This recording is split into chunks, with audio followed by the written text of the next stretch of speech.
Welcome to Lead the Way, and I'm your host, MIKAEEL. Lead the Way is an entertaining webcast that has a purpose to showcase people and businesses that are making a remarkable difference. Let's get started. Malala Yousafzai once said, "One child, one teacher, one book, and one pen can change the world."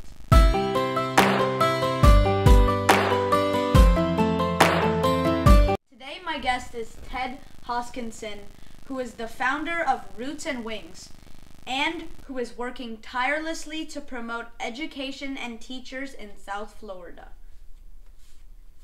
Ted, it is an honor to meet you. My mom always says to respect teachers and coaches like they are your parents.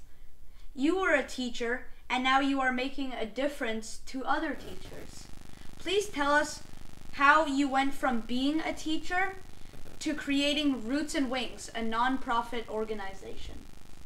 Well, it started back in really in 2016. A couple of friends of mine were going to Pine Grove, which is a public elementary school in probably the worst section in Delray Beach. It's a Title I school. Title I means that 75% or more of the students get free or reduced lunch. They go to school early, they get a free breakfast to start, they get a free lunch, and then a lot of times before they go home, they get a free snack as well.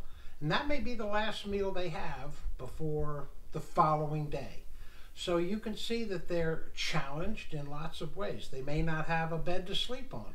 They clearly don't have a library of books like many kids do. And the principal of that school was a fellow named Joe Picia, and Joe had talked to a friend of mine and said he'd really like to have a couple of guys come and honor his teachers. Now, of course, we wouldn't know who to honor, right? Because we weren't in the school. So he said he'd pick the teachers if we could come and help honor them in front of their students. And we just thought that was a great idea. So there were three of us, so we each contributed $100, $50 for them to go have a celebratory meal, and $50 for them to go and have buy some more books for the classroom or supplies, pens, pencils. As you probably know, pens and pencils seem to go astray pretty easily with younger kids, and they run out of paper pretty quickly. And so these kind of supplies, teachers, out of their own pocket, if the kids don't have it, they need to learn, so the teachers go and buy the supplies.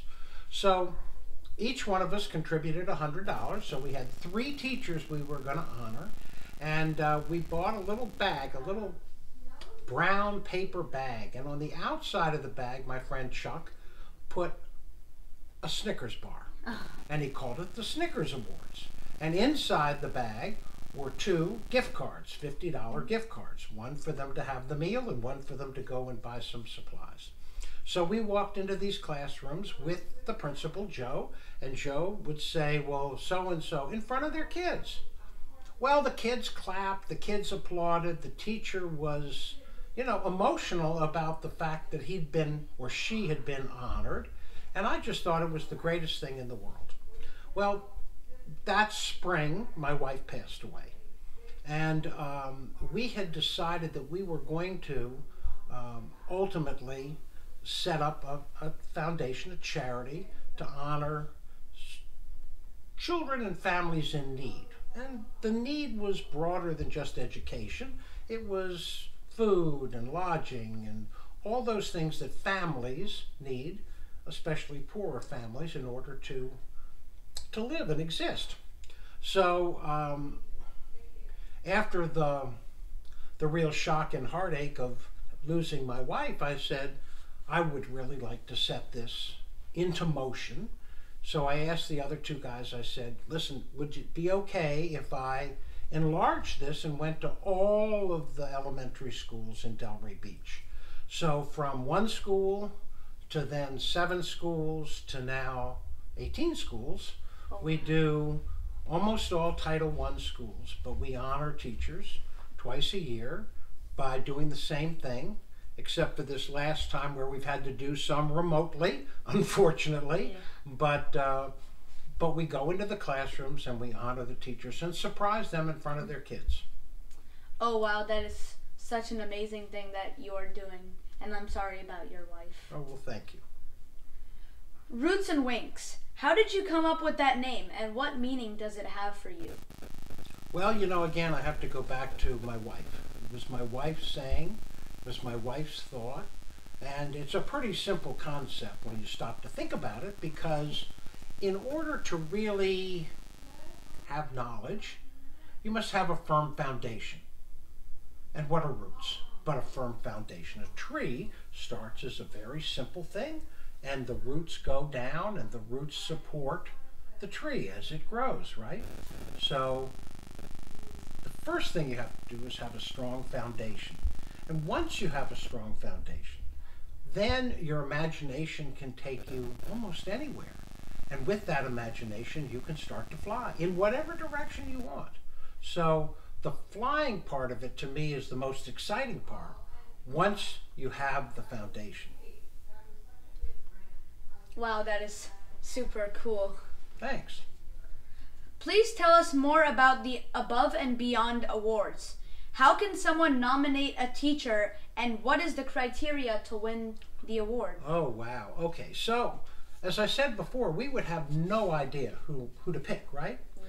I mean, we just come, and we're lucky because we have some connections in the community where we can go and get some gift cards and do some things to honor the teachers themselves. But we wouldn't know who to honor.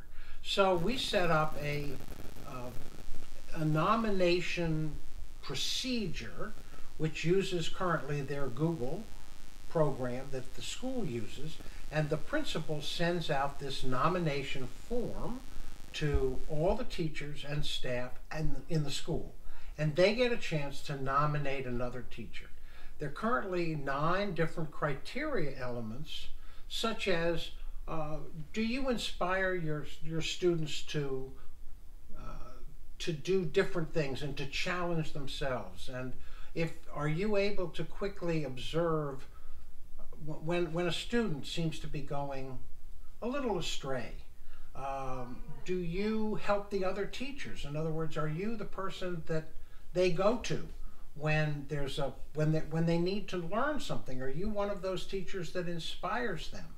And so they get the nominations. The principal then gets the nominations. Most schools have between 15 and 20 teachers that are nominated, and then the principals pick those teachers that should win the award. So twice a year they go through this process, and so we have 6 teachers and 1 staff member.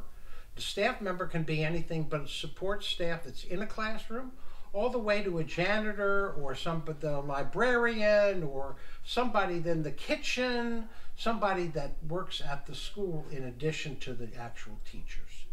So that's it.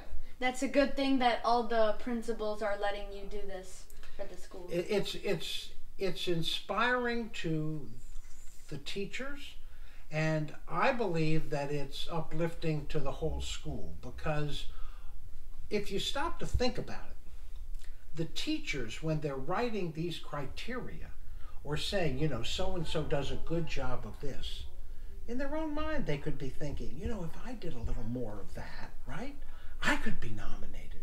So it can be a self-fulfilling prophecy that the school builds itself up because the teachers are more aware of the things that make a teacher a great teacher. I always say that, you know, one of the things that surprises me is you'll hear from time to time people say, well, you know, teachers quit because of the money, right?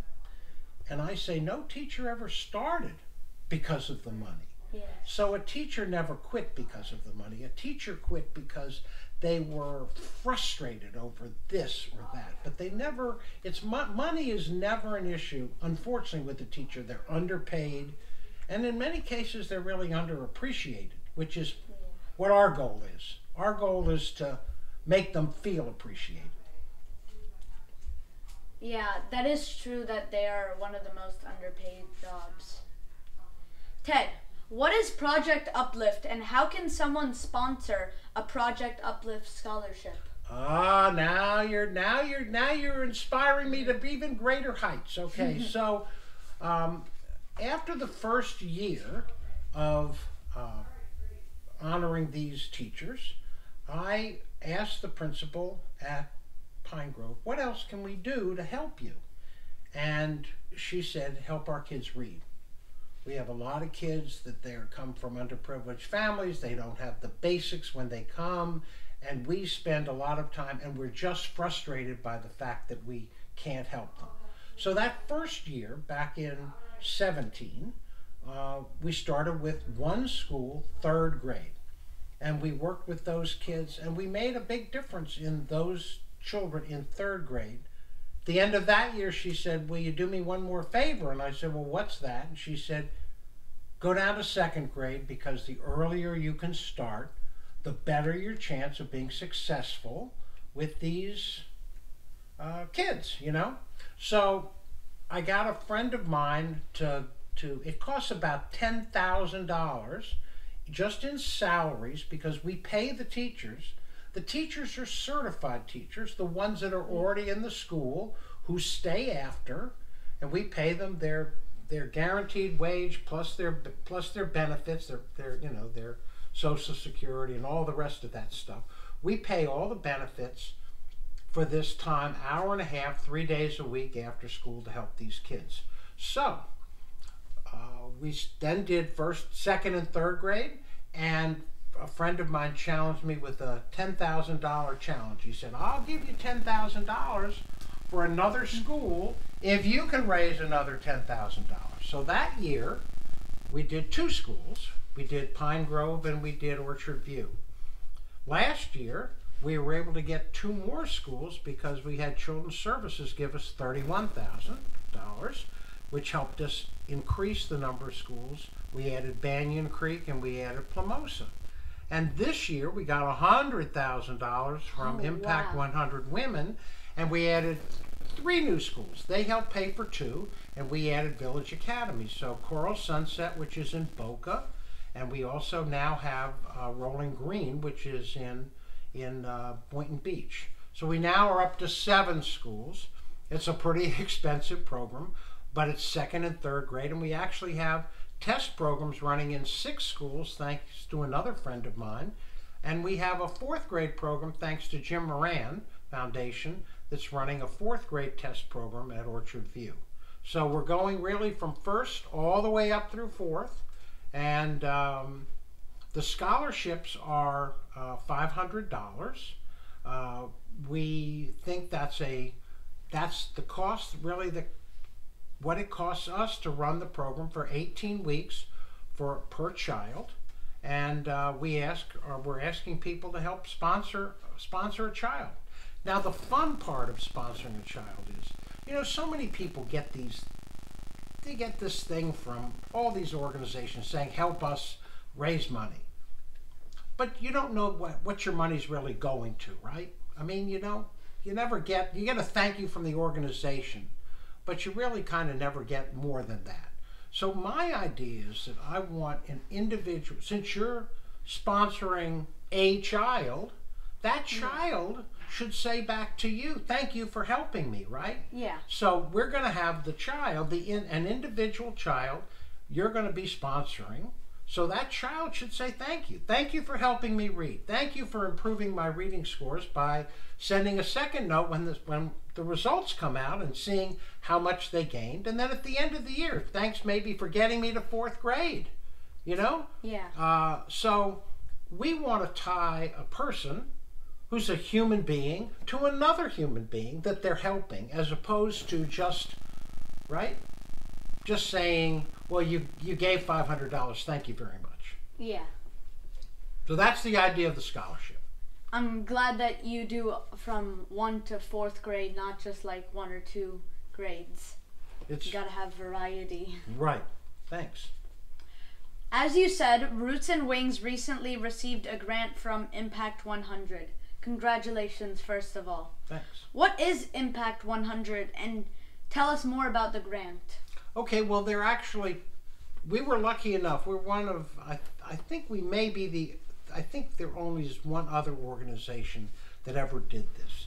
We applied to Impact 100 Men to give us books, which are called reading collections, and they are put out by Fontes and Pinnell, which is the leader in guided reading. In other words, they know if you're reading at not only the first grade level, but maybe the first month of the first grade level or the second month, because they have certain words and certain phrases and certain things that would tell you where you really are. So once the school has their reading tests, they then put these children into these basic classes, because our goal is after school we can combine all the kids that don't know phonics.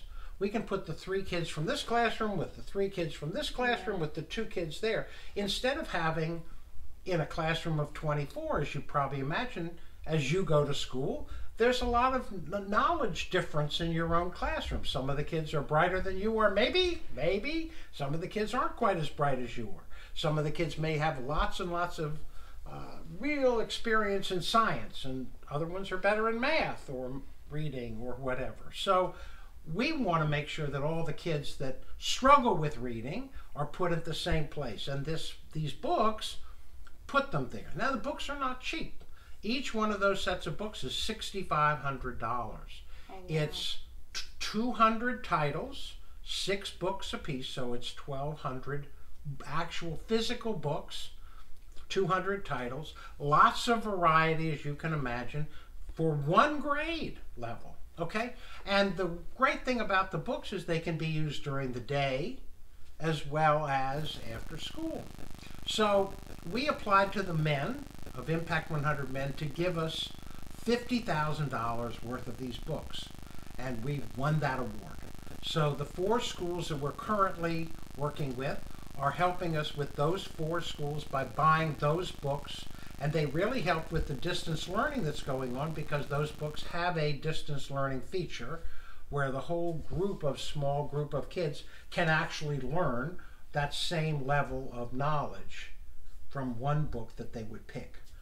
The women, Impact 100 Women, was also a very difficult challenge, but we asked them to help us expand our program and add 2 more schools. So we picked a school in Boca and a school in Boynton Beach as our 2 schools, and we said, if you add those 2 schools, we'll add a 3rd school, which was Village. Now, Village Academy and Rolling Green are 2 of the toughest in terms of knowledge of reading, and I'll tell you why.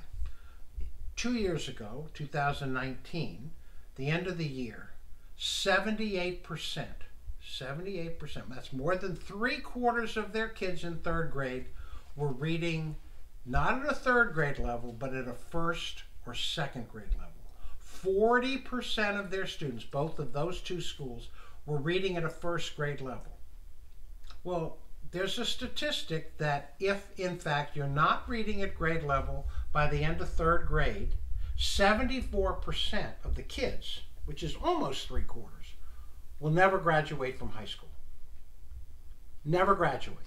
So if you can't teach a child by the end of 3rd grade to read, it's a very difficult path for them to get up to speed, because the odds are against them. Yeah. So you're very lucky because you know how to read.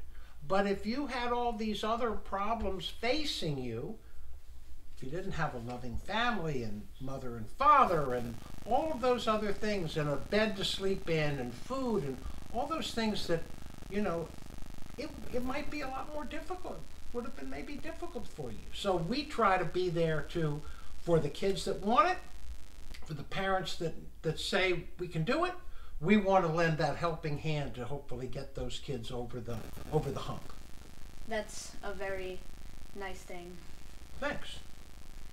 Ted, please share with us a story that maybe holds a special place in your heart as of a result of what Roots and Wings does. Okay, well, I'll tell you 2 stories.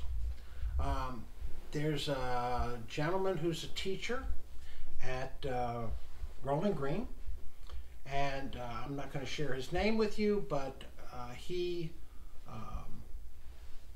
he says in his note, we ask every teacher that wins our award to send us an email.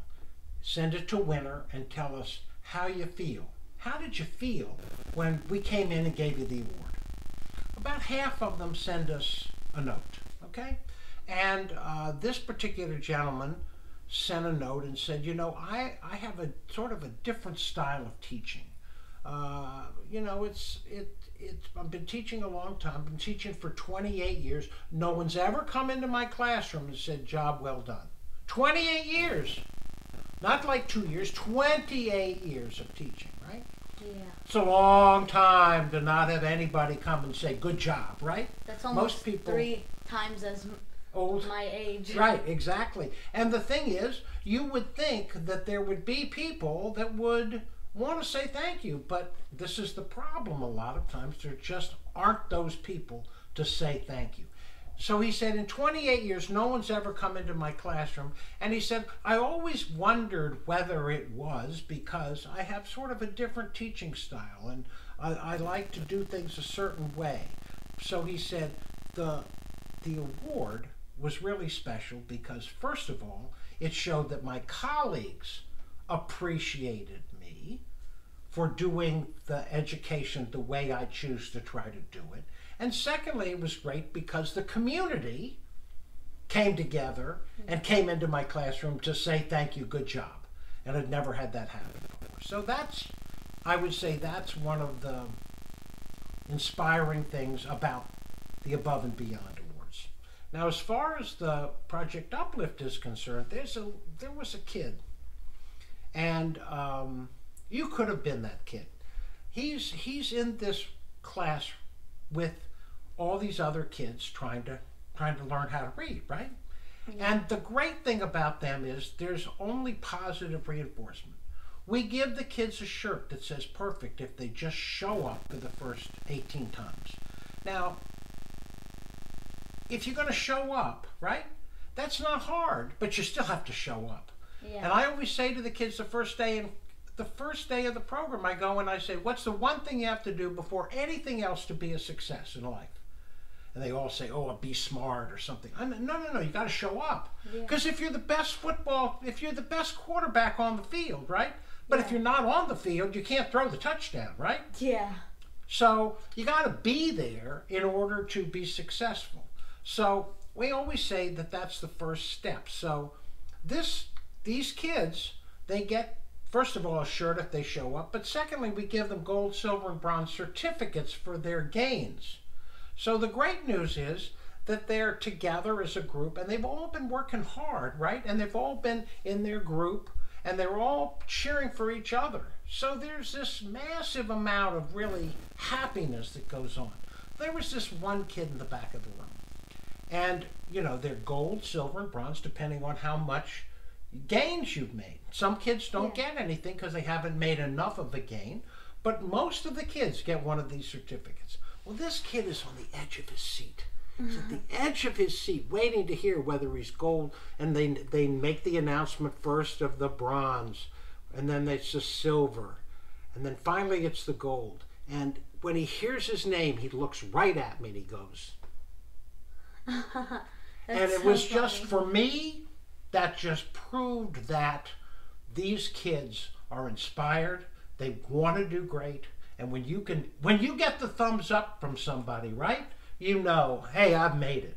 I've made it. He had made it. He worked hard, and he deserved what he got, and he was proud of it. And those things are wonderful, right? Yes. Those were some amazing stories. I recently interviewed former Deputy Mayor of Boca Raton, Jeremy Rogers, who said that STEM education is very important.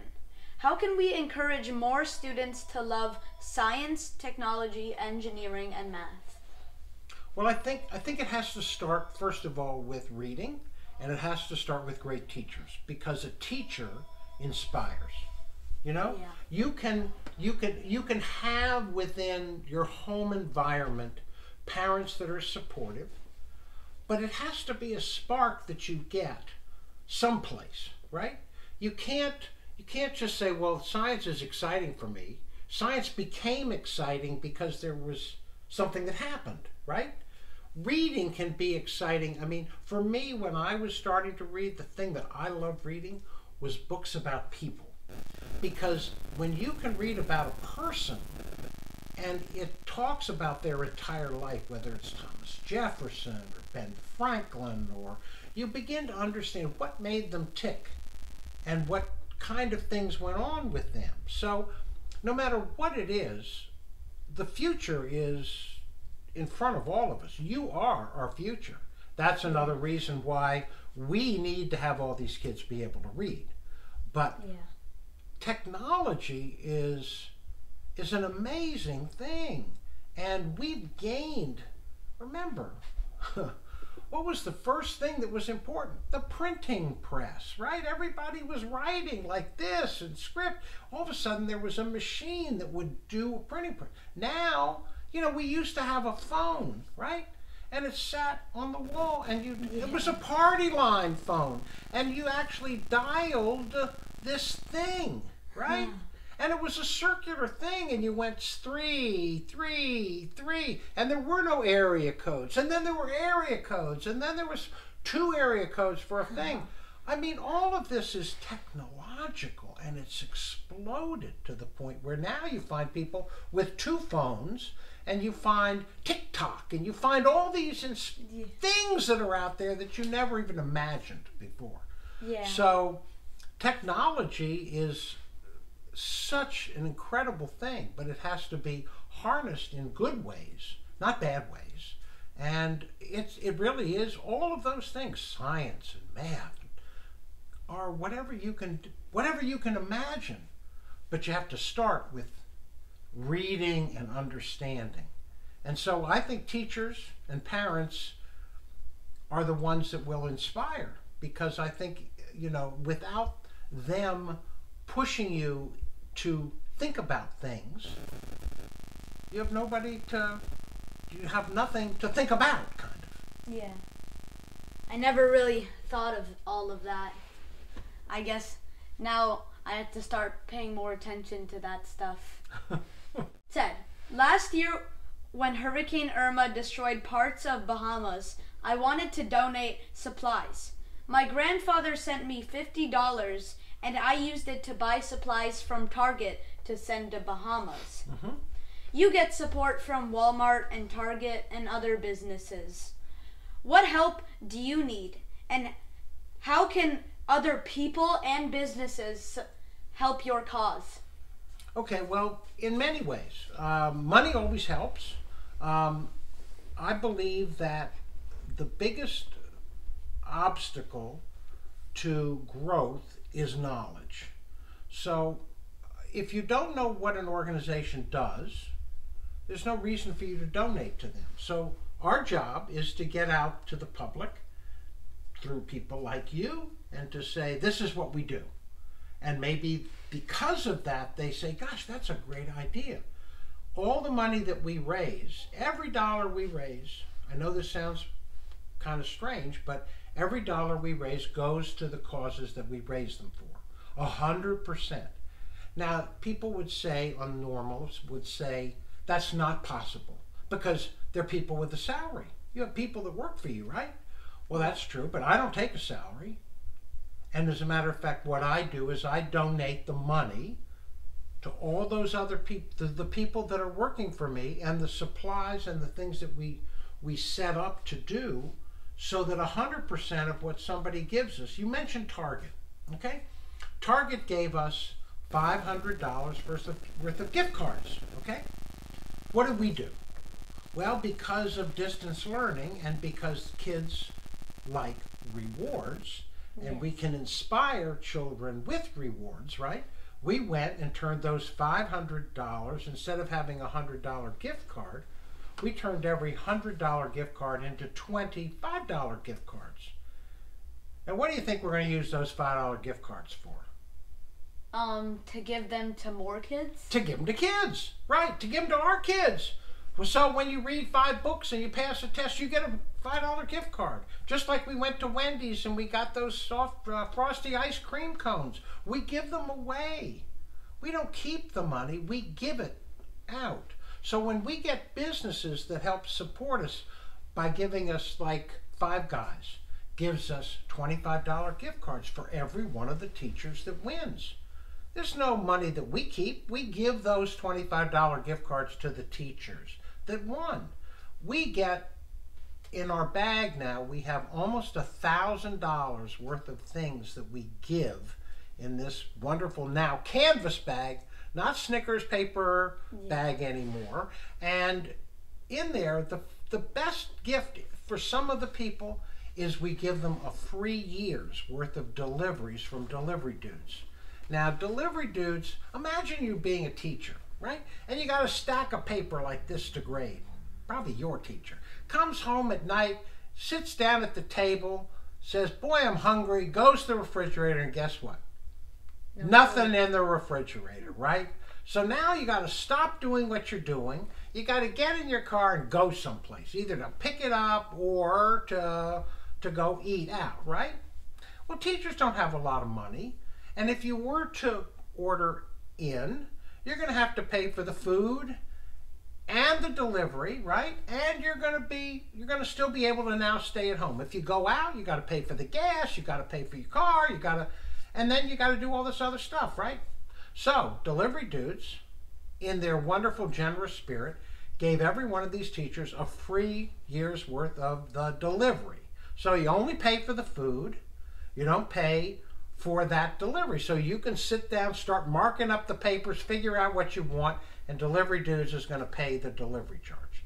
So we have in the bag also, we've got other restaurants besides Five Guys, but we got car washes and all kinds of other stuff so that the people, again, feel special because they get something. But we give all of that away. So what we can use is when there's a business that has, see, the problem right now is we've got a lot of struggling restaurants, right? So we got a lot of people that are struggling at this time because of COVID and what it's really done, including the teachers. Yes. Including the teachers. So the money that we get, the $500 for a kid, goes to help us because it provides an education for one of our struggling readers. So that's the money is always the best. Cash is king. But, you know, if somebody has a business and they want to put something in our bag, we have popcorn from the popcorn house. I mean, you know, we have bread from the old school bakery. We have things that we give to these people. We have a little bag from Saks Fifth Avenue, just because it makes the person feel better. But we don't take anything from it. We just pass it along. So the money is the most helpful thing we can do, whether it's in scholarship form or granting, you know, to help a school. We have individual sponsors who sponsor the Above and Beyond Awards. They give us $1,500. That pays for all of those $100 that we talked about, right? And we make a plaque at the end of the year that has all the teachers' names on it. We give that to the school. Well, we give it with the person that's the sponsor, like Chuck at Stewart and Shelby. We walk to the school and we present it and we take a picture with them and we present it to the principal, because we want the principal, we want the school to know that there are people in the community supporting them and supporting what they're trying to do. I love that you give away all 100% of the money that you get from donations. Ted, I always do some sort of challenge with my guests. Today's challenge is to try to solve some easy but tricky elementary school questions. Oh, no. Are you up for the challenge? Oh, maybe. Okay. I'll try. There were some people on the train. 19 people got off the train at the first stop. 17 people got on the train. Now there are 63 people on the train. How many people were on the train to start with? Oh, you know, this is too tough a question. That's a real math question. That's probably past 4th grade. I'm still in 3rd grade. Do you have really want me to give you an answer? Yes. Oh, God. So ask the question again. There were some people on a train. Okay. 19 people got off the train at the first stop. Okay. 17 people got on the train. Okay. Now there are 63 people on the train. How many people were on the train to start with? 19 got off. So that should be, if there's 63, it should be 65, I guess. Yes. Oh my God! That's correct. Oh, one down! Oh my God! Look, there we go. Okay. Okay. This one is my favorite question. Janelle had 15 marbles. She lost some of them. How much does Janelle have now? Janelle had 15 marbles. Janelle lost some of them. How much does she have now? How many? How many? How much? Say. Less than 15. Yes, that is correct. Oh my God, Look, number 2! that's Oh no, that's unbelievable. I got 2 answers right. Yep. Oh God, okay. This is real pressure. This one might be a little bit easier. You might have to guess it twice. Okay. An orchestra of 120 people takes 40 minutes to play Beethoven's Ninth Symphony. How long would it take for 60 people to play the symphony? The same amount of time. Yes, that's correct. Because it's not like you can just change the number of time that it takes for a song to play. I thought it was going to be tricky and it was going to be Beethoven's 17th. But not. Okay. So I'm 3 for 3? Yep. Okay. Now these are last 2. Which direction is the bus going in? What direction is the bus going in? I have no idea. It is going left and right. Or the second answer would be, in London it's going left and in America it's going right. Okay, that's very tricky. Question in the whole series. Okay, I'm 3 for 4. Oh my goodness. Okay. What is the number of the parking space containing the car? So you can hold it. Let's see.